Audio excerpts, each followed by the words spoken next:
की बात करें तो इस रेसिस्टेंस में कोई करंट नहीं जाएगा, बिकॉज है ना current in 10 ohm resistor equals to 0। क्यों? क्योंकि करंट कभी भी अपने पाथ को रिपीट नहीं करता। करंट यहां से मान लो निकला पॉजिटिव टर्मिनल से, है ना, और यहां पहुंचा, तो करंट की क्या। हेलो स्टूडेंट्स, करंट इलेक्ट्रिसिटी के लेक्चर्स की सीरीज में आज अपन पढ़ने वाले हैं स्टडी ऑफ सर्किट्स। तो चलिए स्टार्ट करते हैं। स्टडी ऑफ सर्किट्स में सबसे पहला जो अपन पढ़ने वाले हैं that is fuse wire. Fuse wire का नाम आप सबने सुना होगा, सबके घरों में फ्यूज वायर का इस्तेमाल होता है। तो सबसे पहली बात यह है कि फ्यूज वायर का इस्तेमाल अपन करते क्यों, राइट। तो फ्यूज वायर का इस्तेमाल अपन इसलिए करते हैं ताकि अगर मान लीजिए कभी अपने घर में करंट जरूरत से ज्यादा आ गया, तो जरूरत से ज्यादा करंट आ गया तो आपके घर में लगे हुए जितने भी इलेक्ट्रिकल अप्लायंसेस हैं सारे खराब हो जाएंगे।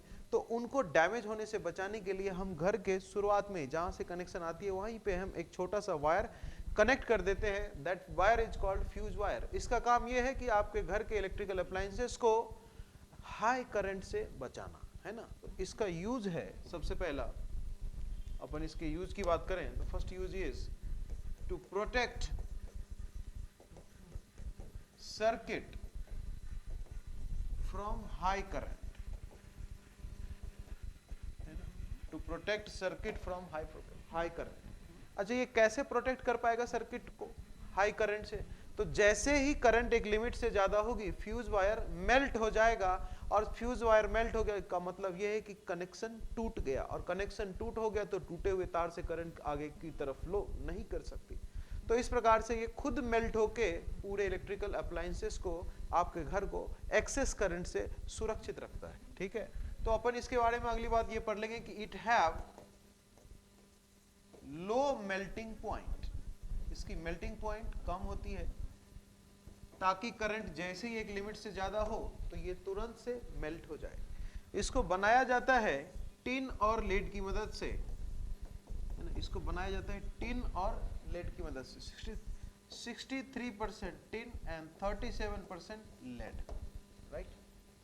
अब एक क्वेश्चन पूछा जाता है, पूछा भी गया है कि करंट कैपेसिटी जो है फ्यूज वायर्स की, क्या वो उसके लेंथ पे डिपेंड करती है? तो आंसर है नहीं।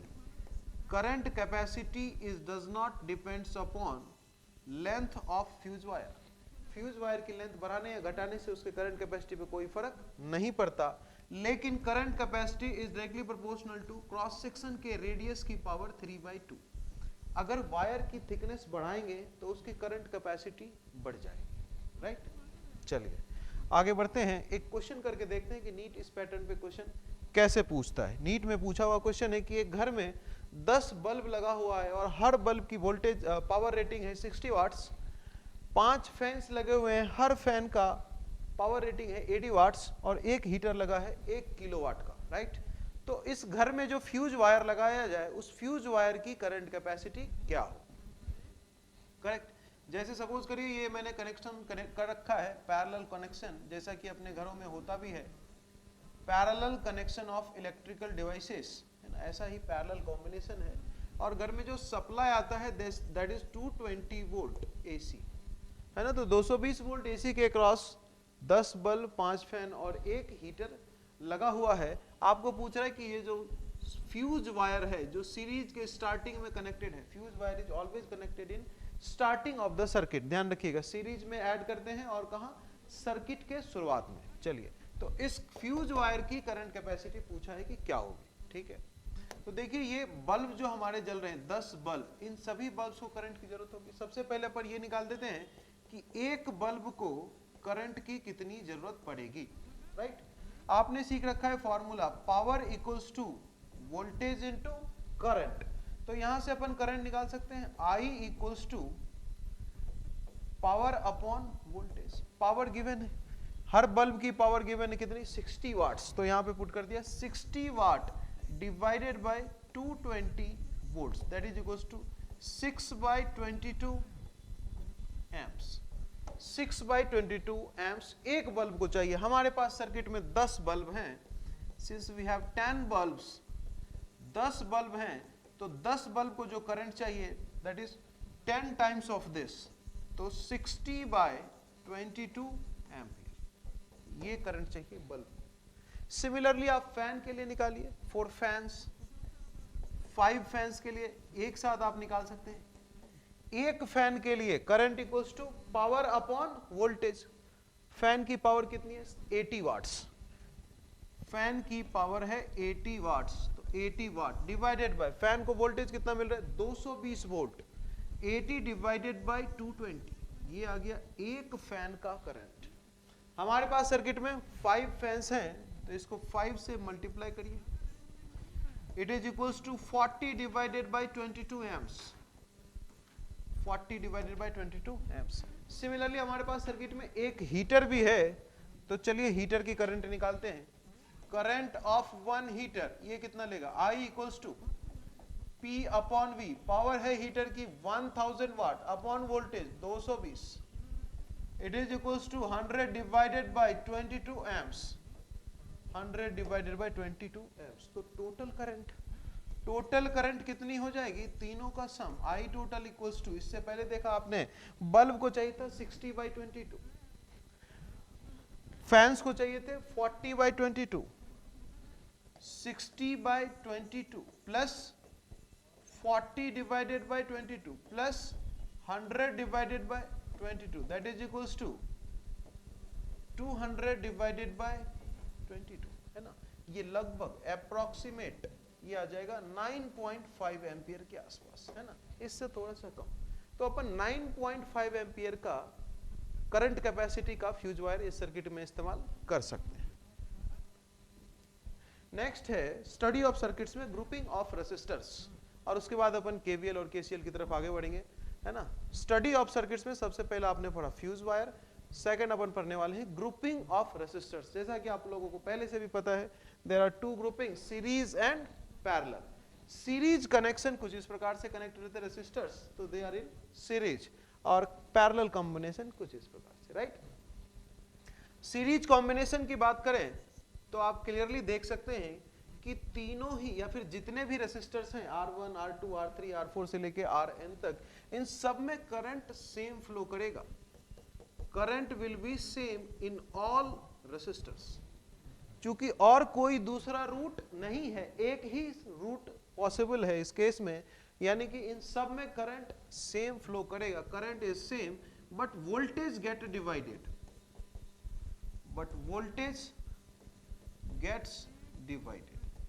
करंट सेम जाएगा लेकिन वोल्टेज डिवाइड होगा, राइट। आगे बढ़ते हैं।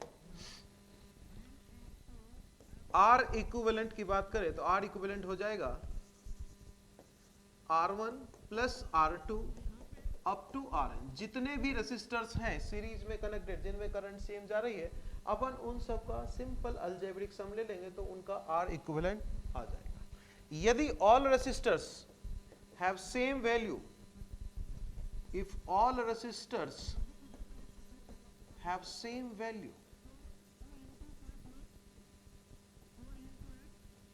है ना, मान लिया जाए कि R1, R2, R3, R4, R5 से लेके Rn, इन सब की वैल्यू सेम है।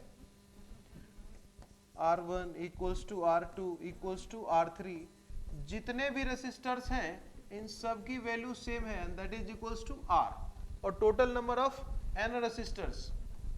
तो R इक्विवेलेंट क्या हो जाएगा बताइए, है ना। आसानी से आप बता सकते हैं R equivalent will be R plus R, कितनी बार? n times. सबको ऐड करेंगे तो R इक्विवेलेंट आ जाएगा आपका R equivalent equals to NR।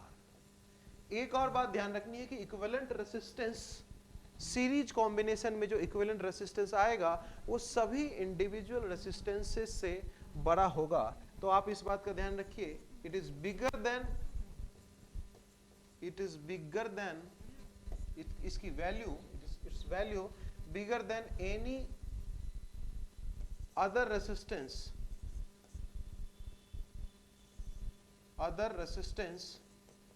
in the circuit, circuit में जितने रेसिस्टेंस लगे हुए हैं इंडिविजुअल, उनकी वैल्यू से इसकी वैल्यू ज्यादा आएगी। या फिर अपन ऐसा भी कह सकते हैं बिगर देन बिगेस्ट रेसिस्टेंस। आपके सीरीज सर्किट में जितने भी रेसिस्टर लगे हुए हैं उन सब में जो सबसे बड़ा है उससे भी वैल्यू इसकी ज्यादा होगी। R equivalent equals to NR, right. इसके बाद है कि वोल्टेज डिवाइड होता है, तो यहाँ का voltage let us suppose R1 की वोल्टेज है V1, R2 की वोल्टेज V2, R3 की वोल्टेज V3, सिमिलरली Rn की वोल्टेज Vn, है ना। और वोल्टेज की पोलैरिटी डिवाइड करेंगे अपन according to this battery. Battery का इधर लेफ्ट में है प्लस, राइट में है माइनस, तो यहाँ भी ऐसा ही होगा, plus minus and so on, है ना।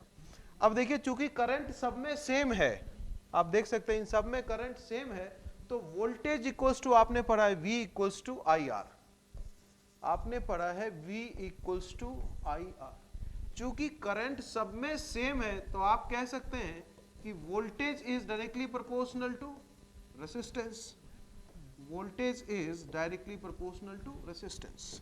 तो V1, V2, V3 and so on Vn, इन सब की रेशियो रेसिस्टेंस के रेशियो के इक्वल आएगी। चूंकि करंट सेम है तो voltage is directly proportional to resistance, तो V directly proportional to R हो गया, तो V1, V2, V3 का रेशियो R1, R2, R3 के रेशियो के इक्वल आएगा, है ना, सिंपल सी बात है। अब देखते हैं अपन पैरेलल कॉम्बिनेशन को, राइट।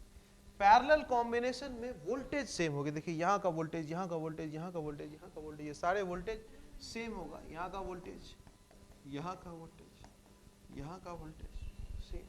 तो पैरेलल कॉम्बिनेशन में वोल्टेज सेम होगा, current divided, current will gets divided, यहां से बैटरी से मेन करंट निकलेगी और ये मेन करंट अलग अलग ब्रांचेस में डिवाइड होगी, क्योंकि बहुत सारे रूट पॉसिबल हैं, इन सभी रूट्स में करंट जाएगी।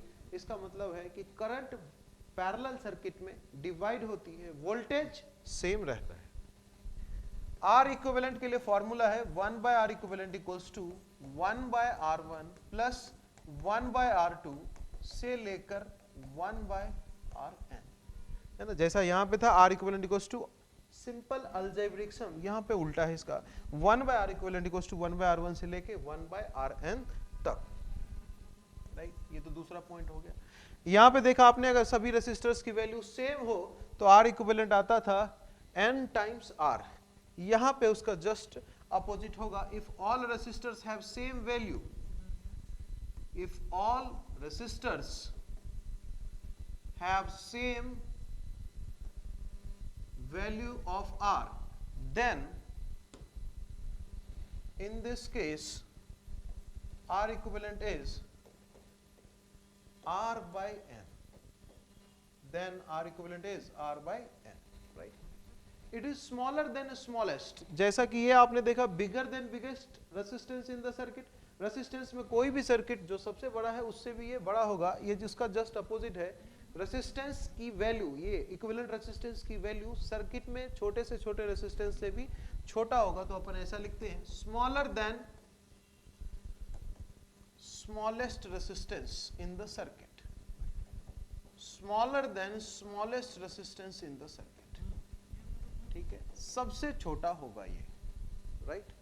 और आपको ध्यान रखना है एक और सिंपल सा शॉर्टकट तरीका, क्या है वो, देखिए ध्यान से। अगर दो रेसिस्टर लगे हों पैरेलल में R1 और R2, दो रेसिस्टर लगे हो पैरेलल में R1 और R2, तो R इक्विवेलेंट आप डायरेक्टली लगाएंगे, R equivalent equals to R1 R2 upon R1 plus R2, R equivalent equals to R1 R2 upon R1 plus R2। इसके अलावा आप इस चीज का भी इस्तेमाल कर सकते हैं अगर इक्वल रेसिस्टेंस आपको दिख जाए, है ना। सपोज करिए फॉर एन एग्जांपल के तौर पे आपको दिख गया दो रेसिस्टर 6 ओम और 6 ओम के, 6 ओम और 6 ओम के दो रेसिस्टर दिख गए, या फिर लेट अस सपोज 3 रेसिस्टर दिख गए, कोई दिक्कत की बात नहीं, आप देखते ही इसका आंसर बता सकते हो। R इक्विवेलेंट इक्वल्स टू, तीनों इक्वल है, 6 6 6 और कितने हैं 3, तो n की वैल्यू आ गई 3, R equivalent is R by n, R equivalent यहाँ आ जाएगा 6 बाय n की value 1 2 3, 3 resistor 6 by 3 that is equals to 2 ohm, correct. Similarly, है ना, आप चाहो तो इस पैरेलल कॉम्बिनेशन को और आगे बढ़ाओ। मान लो आपके पास सर्किट में कोई रेसिस्टेंस ऐसे जुड़े हैं 8 ओम, 8 ओम, 8 ओम और 8 ओम। ये सभी रेसिस्टेंस की वैल्यू सेम है और ये सभी आपस में पैरेलल कॉम्बिनेशन में कनेक्टेड है। Each have same value of resistance 8 ओम। और कितने हैं? 1 2 3 4। तो n की वैल्यू आ गई 4। R इक्विवेलेंट आ जाएगा, R equivalent is R by n। यहाँ पे रेसिस्टेंस है कितना? 8 और n की value 4, 8 by 4 that is equals to 2। Similarly, let us suppose we have a combination like this. We have a combination like this, 3 ohm and 6 ohm. 3 ohm and 6 ohm. We have to find out equivalent resistance between A and B. तो यहाँ पे दो resistor हैं, R equivalent अभी सीखा था formula आपने, shortcut R1 R2 by R1 plus R2, 3 into 6 divided by 3 plus 6 that is equals to 2, like this, है ना। तो ये आपने बातें समझ में आ गई कि पैरेलल कॉम्बिनेशन में वोल्टेज सेम होगा, करंट डिवाइड होगी, R इक्विवेलेंट का ये फॉर्मूला है।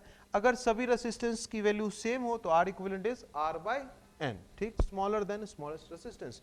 दो हो रेसिस्टर R1 और R2 तो R इक्विवेलेंट के लिए शॉर्टकट लगाइए, R1 R2 bye R1 plus R2, ठीक है। और यहाँ पे जैसे ये ऊपर वाले फॉर्मूले का इस्तेमाल किया मैंने, 6 6 6 तीन बार लगे थे तो R equivalent is 6 by 3 that is equals to 2 ohm. यहाँ पे चार रेसिस्टर 8 ओम 8 ओम 8 ओम 8 ओम के लगे हुए तो n की वैल्यू कितनी? 4, तो R equivalent is R by n यानी कि 8 by 4 that is equals to 2 ohm, right. चलिए अब आपको इसमें करंट डिवाइड करना सीखना होगा, है ना। चूंकि आपने देखा यहाँ पैरेलल कॉम्बिनेशन में आपने देखा कि करंट डिवाइड होती है, वोल्टेज सेम होता है ना। बहुत सारे रेसिस्टर लगे हुए हैं, Rn,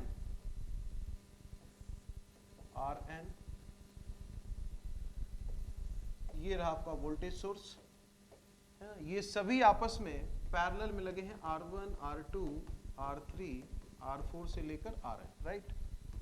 अगर आपको इसमें करंट डिवाइड करनी हो, चूंकि वोल्टेज सेम है, V equals to I R, voltage सब में सेम है तो I equals to V by R. चूंकि वोल्टेज सब में सेम है तो अपन कह सकते हैं कि I is inversely proportional to R।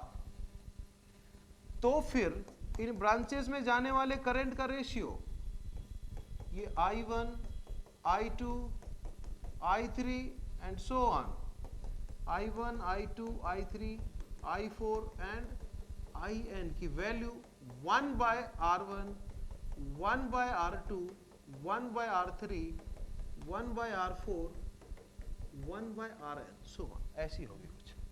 चूंकि करंट रेसिस्टेंस के इनवर्सली प्रोपोर्शनल है, अगर वोल्टेज सेम हो तो आप क्या कह सकते हैं कि करंट की रेशियो रेसिस्टेंस के इनवर्स के रेशियो के बराबर होगी, 1 by R1 ratio 1 by R2 ratio 1 by R3 1 by R4 and so on. चलिए इस कॉन्सेप्ट पे बेस कुछ क्वेश्चन कर लेते हैं, ठीक है। फर्स्ट, दो रेसिस्टेंस है 3 ओम और 6 ओम और एक बैटरी से कनेक्टेड है, बैटरी की वैल्यू है 15 वोल्ट। आपको निकालना है इन रेसिस्टर्स पे वोल्टेज की वैल्यू क्या आएगी, V1 और V2। अभी सीखा आपने कि सीरीज कॉम्बिनेशन में वोल्टेज डिवाइड होगा और करंट सेम होगा और वोल्टेज की रेशियो होगी सेम एज रेसिस्टेंस की रेशियो। यहां रेसिस्टेंस की रेशियो है 3:6 दैट इज इक्वल्स टू 1:2। तो V1 और V2 का रेशियो मिल गया 1:2। अब देखिए V1 की वैल्यू आप निकाल सकते हैं, V1 का शेयर कितना है 1 आउट ऑफ 1 प्लस 2, है ना। V1 का शेयर कितना है 1, कितने में 1 प्लस 2 यानी कि 3 में। तो लिख दिया मैंने कि V1 का शेयर है 1, कितने में 1 प्लस 2 में, ठीक। आपको कितने में शेयर चाहिए 15 वोल्ट में, तो मल्टीप्लाई करिए इसे 15 से, तो it is 15 divided by 3 that is equals to 5 volts. V1 आ गया 5 वोल्ट्स। सिमिलरली आप V2 कैलकुलेट कर सकते हैं, V2 का शेयर क्या है, देखिए यहाँ पे आपने जो रेशियो निकाला वहां V2 का शेयर है 2 आउट ऑफ 1 प्लस 2 और आपको निकालना कितने में 15 में, तो 15 से मल्टीप्लाई करिए तो it is 2/3 into 15 that is equals to 10 volts. तो इस प्रकार से आप वोल्टेज डिवाइड कर सकते हैं सर्किट के अंदर। Next question is like this, आपके पास सर्किट में 30 वोल्ट की बैटरी लगी है और 4, 6, 3, 5 कनेक्टेड है, राइट। सबसे पहले देखिए कि ये जो 6 ओम और 3 ओम है ये दोनों आपस में पैरेलल में कनेक्टेड हैं, और 6 और 3 का इक्विवेलेंट आप आसानी से निकाल सकते हैं। R equivalent equals to 6 into 3 divided by 6 plus 3 that is equals to 2 ohm. तो आप इसी सर्किट को वापस रीड्रॉ कर लीजिए। आपने देखा पहला रेसिस्टर मिला है मुझे 4 ओम का, दूसरा रेसिस्टेंस मिला है मुझे 2 ओम का, इसके नीचे लगा है 5 ओम और सबसे नीचे लगा है बैटरी। बैटरी की वैल्यू है 30 वोल्ट्स। आप आसानी से देख के बता सकते हैं कि चूंकि इस 30 वोल्ट के साथ ये पैरेलल कॉम्बिनेशन में लगा है तो जितना वोल्टेज ये 30 वोल्ट है एग्जैक्टली उतना ही इस 5 ओम पे आने वाला है, तो इधर का भी वोल्टेज आ जाएगा 30 volt. Now this 30 volt is also connected in parallel with respect to 4 ohm and 2 ohm, right, है ना। इन दोनों का जो कॉम्बिनेशन है, इस कॉम्बिनेशन पे टोटल वोल्टेज कितनी आनी चाहिए, 30 वोल्ट, राइट। यानी कि ये 30 वोल्ट डिवाइड होगा इस 4 ओम में और इस 2 ओम में, ठीक है। ये वोल्टेज V1, ये वोल्टेज V2। V1 और V2 की रेशियो आप कह सकते हैं, चूंकि ये दोनों आपस में सीरीज में कनेक्टेड हैं तो सीरीज कॉम्बिनेशन में करंट सेम होता है, और जो वोल्टेज आती है that is directly proportional to ratio of resistances. तो V1 by V2 equals to 4:2 that is equals to 2:1। V1 और V2 का रेशियो आ जाएगा 2:1। अब देखिए आप V1 और V2 की वैल्यू निकाल सकते हैं। V1 का शेयर कितना है, 2। V1 का शेयर है 2 आउट ऑफ 2 + 1, और ये वोल्टेज की वैल्यू है 30, तो मल्टीप्लाई किया आपने 30 से, तो 3 से ये 10 टाइम्स, तो V1 equals to 20 volts. Similarly आप V2 निकाल सकते हैं। V2 का शेयर देखिए, V2 का शेयर है 1 आउट ऑफ 2 + 1। आपको कैलकुलेट करना है 30 में, इसे मल्टीप्लाई करिए 30 से, 3 से ये कटेगा 10 टाइम्स, तो it is equals to 10 volts, correct. Next question देखते हैं। इस सर्किट में मेन करंट है 2.6 एम्पियर और 2 ओम, 3 ओम, 4 ओम आपस में लगे हैं पैरेलल में। हमें करंट डिवाइड करना है इन तीनों ब्रांचेस में, I1, I2 और I3। आपको मैंने सिखाया कि पैरेलल कॉम्बिनेशन में करंट की रेशियो इनवर्सली, है ना, करंट की रेशियो, चूंकि current is inversely proportional to resistance, I1, I2 और I3 की रेशियो हो जाएगी 1/R1, 1/R2, 1/R3, है ना, inverse proportion of resistances. Ratio of currents is inverse proportion of resistances, ठीक। रेसिस्टेंस की वैल्यू को पुट करिए यहाँ पे, तो मिलेगा आपको 1/2, 1/3 एंड 1/4, है ना। इसको थोड़ा सिंप्लीफाई कर लिया जाए, इस 2, 3 और 4 के एलसीएम, है ना, 2, 3, 4 के एलसीएम आ जाएंगे 12 से आप मल्टीप्लाई कर दो इसको, 12 से मल्टीप्लाई कर दिया ताकि ये सिंप्लीफाइड वर्जन में आ जाए। 12 से मल्टीप्लाई करने से पहला टर्म क्या आ जाएगा, 2 × 12, यानी कि, है ना, 1/2 × 12 दैट इज इक्वल्स टू 6, 1/3 और यहाँ पे 12, तो इट इज 4, 1/4 × 12 यानी कि 3, तो ये रेशियो आ गया 6:4:3, राइट। अब I1 की वैल्यू आप निकाल सकते हैं। I1 का शेयर कितना है, 6, कितने में, 6 + 4 + 3 में। I1 का शेयर है 6, कितने में, 6 + 4 + 3 में। आपको कितने में निकालना है, 2.6 में, तो 2.6 से इसे मल्टीप्लाई करिए, 6 + 4 + 3 दैट इज इक्वल्स टू 13, 13 से ये कैंसिल आउट हो जाएगा 0.2 टाइम्स, तो that is equals to 1.2 amps. तो I1 की वैल्यू आ गई 1.2 एम्प्स। सिमिलरली आप I2 के लिए कैलकुलेट करिए। I2 का शेयर है 4 out of 6 + 4 + 3, 4 divided by 6 + 4 + 3 into में मेन करंट की वैल्यू 2.6 एम्पियर। सिमिलरली ये कट जाएगा, 0.2 टाइम्स गुना किया तो 0.8 एम्पियर, 0.8 एम्पियर, है ना। सिमिलरली आप I3 निकालिए। I3 का शेयर है 3 आउट ऑफ 6 + 4 + 3 इनटू में 2.6, ये कैंसिल आउट हुआ 0.2 times, it is 0.6 ampere. like this we can divide the current in other circuits also. Next circuit हमारे पास कुछ ऐसा है, हमसे पूछा गया है कि इस बीच वाले 10 ओम रेसिस्टेंस में करंट की वैल्यू क्या होगी। देखिए अगर आप इंडिविजुअली लूप्स को देखें तो इस लूप में आप करंट निकाल सकते हैं। This current equals to 6/3 that is equals to 2 ampere. Similarly इस लूप में भी आप निकाल सकते हैं I equals to 12/4 that is equals to 3 ampere. लेकिन अगर इस रेसिस्टेंस है ना और यहाँ पहुंचा तो करंट की क्या नेचर होती है कि जहां से वो निकला, जिस सोर्स है, जो सोर्स है उसका, वहां से घूम के वो वापस फाइनली वहीं जाना है उसको, है ना, क्लोज लूप में ट्रैवल करती है current.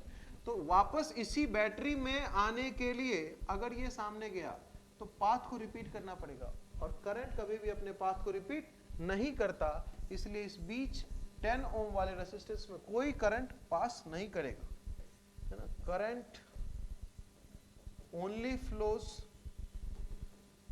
in closed path without repeating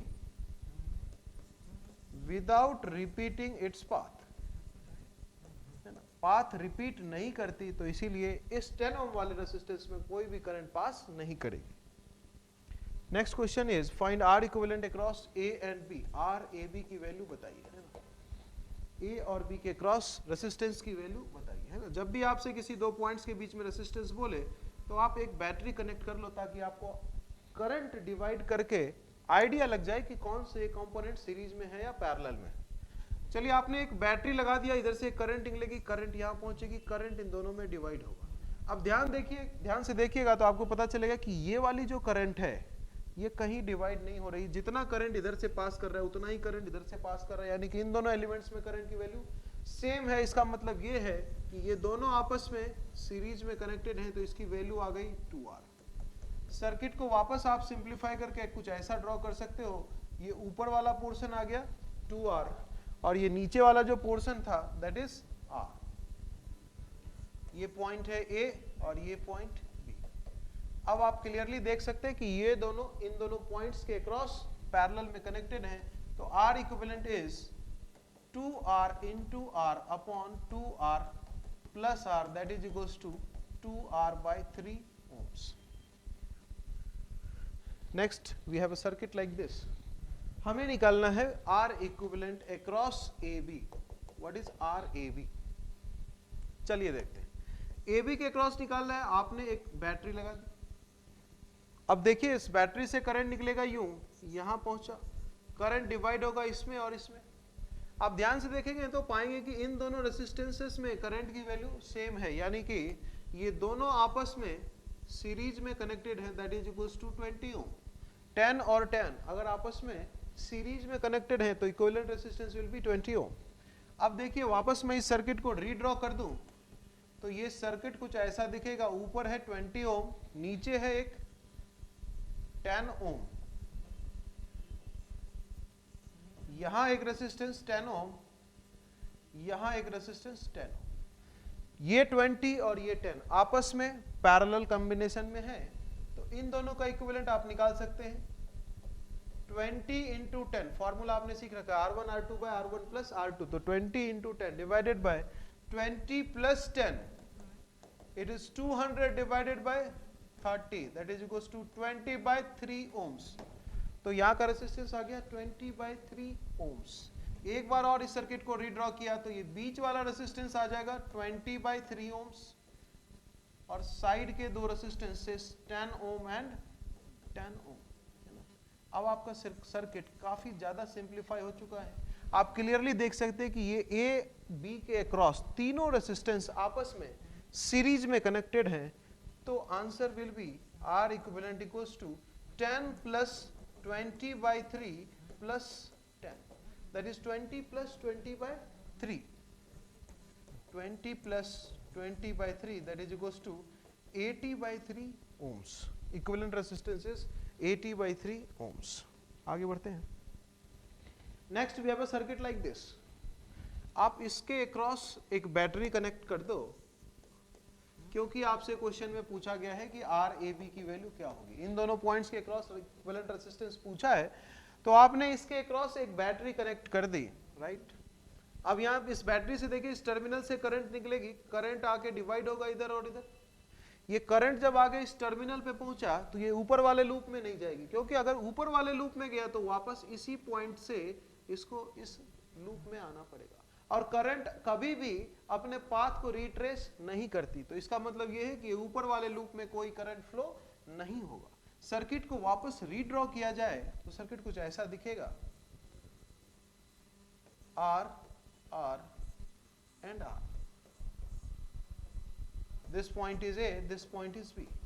और ऐसा एक सवाल अभी जस्ट आपने सॉल्व किया है, ये दोनों हैं आपस में सीरीज में, दैट इज 2R। ये ऊपर वाला 2R और नीचे वाला R आपस में कनेक्टेड है पैरेलल में, तो ये ऊपर है 2R, नीचे है R, तो R इक्विवेलेंट इज 2R into R divided by 2R plus R। Solve किया तो it is 2R by 3 ohms।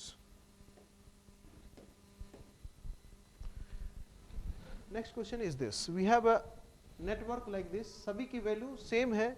हमारे पास 3 3 6 और 2 8 रेसिस्टर्स कुछ इस प्रकार से कनेक्टेड हैं 4 पॉइंट्स के cross A B and C D. और आपसे क्वेश्चन में पूछा गया है कि ए बी के क्रॉस इक्विवेलेंट रेसिस्टेंस निकालिए। तो हर बार की तरह आप क्या करेंगे, ए बी पॉइंट के क्रॉस एक बैटरी कनेक्ट करेंगे। अब देखिए इस बैटरी से करंट कैसा निकल रहा है, इधर से निकला पॉजिटिव टर्मिनल से, करंट यहाँ पहुंचा। अब करंट इन दो रास्तों में डिवाइड होगा, फिर ये करंट आगे पहुंच के इधर जाएगा और इधर जाने की सोचेगा। अगर करंट इधर गया तो चूंकि इधर कोई रास्ता आगे जाने का नहीं है, करंट वापस अपने सोर्स तक इस रास्ते नहीं पहुंच पाएगा, यानी कि इस रेसिस्टेंस में करंट नहीं जाएगा। क्यों? क्योंकि यहां आगे रास्ता नहीं है ना, आगे करंट को फ्लो करने के लिए कोई सर्किट नहीं है, तो इस रेसिस्टेंस में कोई करंट नहीं जाएगा। सिमिलरली करंट यहां से यहां पहुंचेगा और इस तरफ करंट हो जाएगी 0। क्यों?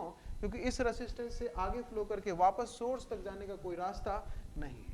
अब जिन दो रेसिस्टर्स में करंट फ्लो नहीं हुई है उनको आप इग्नोर करिए, यानी कि इन दोनों रेसिस्टेंसेस को इग्नोर करके आप सर्किट को रीड्रॉ करिए।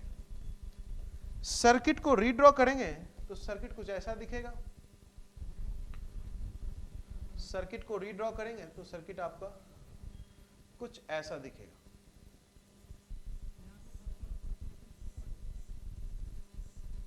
This point is A, this point is B, this point is R, R, R, all resistance have value R।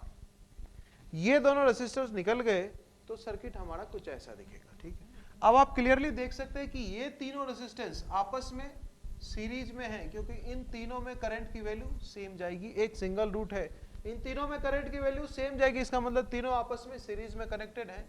R equivalent की वैल्यू हो जाएगी 3R, R plus R that is equals to 3R। अब इस circuit को पुनः redraw करिए, इस circuit को फिर से रीड्रॉ किया तो कुछ ऐसा मिल जाएगा। R, इट इज R, इसके पैरेलल में 3R और यहां एक रेसिस्टेंस R, ये A और ये B। ठीक है, अब इस R और 3R को देखिए, ये दोनों आपस में कनेक्टेड हैं पैरेलल में, तो ये आ जाएगा R into 3R divided by R plus 3R that is equals to 3R by 4। वापस इस सर्किट को रीड्रॉ करो, इन दोनों के बदले में एक सिंगल रेसिस्टेंस लगाओ। ये ऊपर वाला रेसिस्टेंस है R, ये वाली इक्विवेलेंट आ गई 3R बाई 4 और ये नीचे वाला आया R।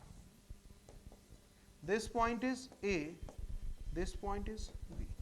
अब बताइए, अब आप क्लियरली देख सकते हैं कि तीनों रेसिस्टर आपस में सीरीज में कनेक्टेड हैं, तो R इक्विवेलेंट आ जाएगा R plus R plus 3R by 4 that is 2R plus 3R by 4 that is equals to 11R by 4।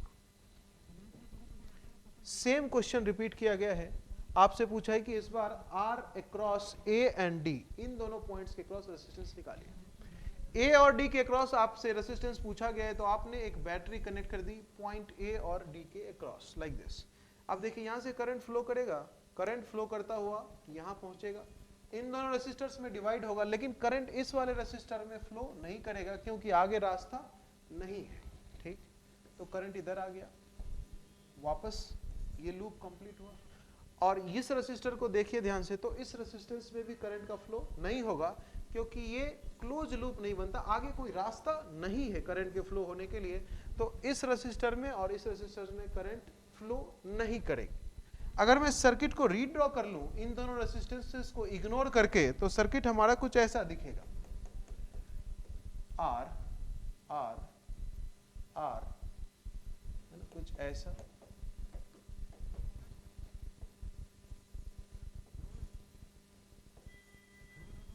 कुछ ऐसा। This point is A and this point is D. अब आप देखिए ध्यान से इस सर्किट को, तो आप पाएंगे कि ये दोनों आपस में सीरीज में है, that is equals to 2R। ये दोनों भी आपस में सीरीज में है, that is equals to 2R।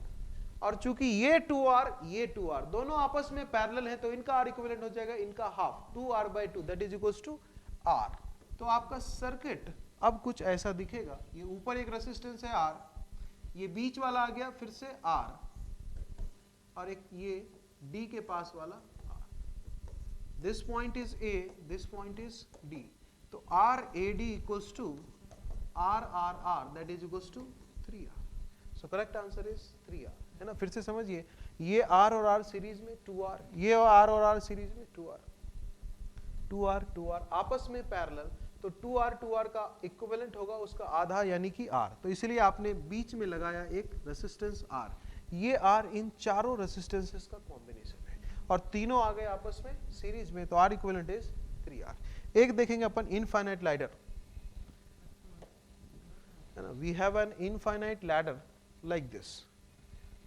This is 1 ohm, this is 2 ohm, this is 1 ohm, this is 2 ohm, this is 1 ohm, this is 2 ohm, this is 1 ohm and so on। ये infinite तक repeat किया गया है। आपसे पूछा गया है कि इन दोनों पॉइंट्स के क्रॉस इक्विवेलेंट रेजिस्टेंस की वैल्यू निकालिए, राइट। जब भी आपको सर्किट में इनफाइनाइट लैडर दिखे तो आप जो मेन बेसिक है, बेसिक बिल्डिंग ब्लॉक, उसको रहने दीजिए और बाकी के पूरे इनफाइनाइट सर्किट का कुछ तो इक्विवेलेंट मान लीजिए x। लेट अस सपोज इस डायग्राम को मैं रीड्रॉ कर रहा हूं 1 ohm 2 ohm, और इसके बदले में सपोज किया जाए कि इसकी इक्विवेलेंट वैल्यू है x, right. This point is a, this point is b। अब AB के अक्रॉस अगर देखा जाए, AB से सामने देखा जाए तो कितने हैं, इनफाइनाइट नंबर ऑफ ब्रांचेस हैं, उन सब का इक्विवेलेंट कितना है x। AB के अक्रॉस, AB के सामने, है ना, AB के सामने इनफाइनाइट नंबर ऑफ रेजिस्टेंस जुड़े हुए हैं और उन सब का इक्विवेलेंट हमने क्या मान लिया है, x। चूंकि आप यहां से देखिए या फिर यहां से देखिए, आपको इनफाइनाइट नंबर ऑफ ब्रांचेस दिखेंगे। तो अगर आपको यहां से कितने दिख रहे हैं इनफाइनाइट, उन सब का कितना है x। तो अब यहां से भी आप देखोगे तो यहां से भी इनफाइनाइट ब्रांचेस दिखेंगे और इन सब की इक्विवेलेंट आएगी x। तो चाहे मैं इसके बाद वाला सबको मान लूं x या फिर इधर से खड़े होकर देखूं तो मुझे इनफाइनाइट नंबर ऑफ ब्रांचेस दिखेंगे और उन सब की भी इक्विवेलेंट वैल्यू आ जाएगी x। चलिए RAB निकालते हैं। देखिए RAB इक्वल्स टू x, और इस सर्किट के माध्यम से निकाला जाए तो ये दोनों आपस में हो गए पैरेलल में, पैरेलल कॉम्बिनेशन में आ जाएगा x इंटू 2 यानी कि 2x अपॉन x प्लस 2, और ये जो वैल्यू आई है ये इसके साथ है सीरीज में, यानी कि 1 plus 2x divided by x plus 2 equals to x। अब यहां से क्वाड्रेटिक बन जाएगा आपका कुछ ऐसा, x प्लस 2 प्लस 2x, और इसको RHS में भेज दिया तो x square plus 2x, right. 2x से 2x कैंसिल आउट हुआ तो x square minus x minus 2 equals to 0, है ना। अब यहां से आप फ्रैक्शन में ले लीजिए इसको, x square minus 2x plus x minus 2 equals to 0। x common लिया जाए तो x minus 2 plus 1 x minus 2 equals to 0। इसमें देखिए यहाँ पे जो फैक्टर है दैट इज x माइनस 2, इधर जो फैक्टर है that is also x minus 2। तो आपने इसको ऐसा लिख दिया x minus 2 into x minus 1 equals to 0। तो या तो ये वैल्यू 0 होगी, x माइनस 2 की वैल्यू 0 होगी, या फिर x minus sorry x plus one की वैल्यू 0 होगी, है ना। अगर मैं पहले वाले से देखूंगा तो यहां से मुझे x की वैल्यू मिलेगी 2 ओम, और यहां से देखूंगा तो मुझे x की वैल्यू मिलेगी -1 ओम। चूंकि निगेटिव रेसिस्टेंस पॉसिबल नहीं है तो इसीलिए करेक्ट आंसर आ जाएगा x इक्वल्स टू 2 ओम, यानी कि R equivalent of this infinite ladder is 2 ओम, है ना। ऐसे बहुत सारे क्वेश्चंस मिल जाएंगे आपको, इसको प्रैक्टिस करिए। इक्विवेलेंट मानिए x, फिर फाइनल इक्विवेलेंट भी मानिए x, इक्वेशन लिखिए, क्वाड्रेटिक इक्वेशन बनेगा, उसको सॉल्व करिए और एक वैल्यू जो होगी जो करेक्ट होगी, दूसरी वैल्यू गलत होगी, निगेटिव वैल्यू एक्सेप्टेबल नहीं है क्योंकि रेसिस्टेंस निगेटिव नहीं हो सकता, है ना। चलिए देखिए, ये एक वायर का लूप बना हुआ है। इस लूप के जो वायर बने हुए हैं, है ना, उस वायर्स की resistance per unit length value दी हुई है 1/2 ओम पर मीटर। कहने का मतलब ये है कि 1 मीटर वायर का लेंथ का रेसिस्टेंस है 1/2 ओम्स। आपसे पूछा है कि आर ए बी की वैल्यू बताइए, इक्विवेलेंट रेसिस्टेंस बताइए ए और बी के अक्रॉस।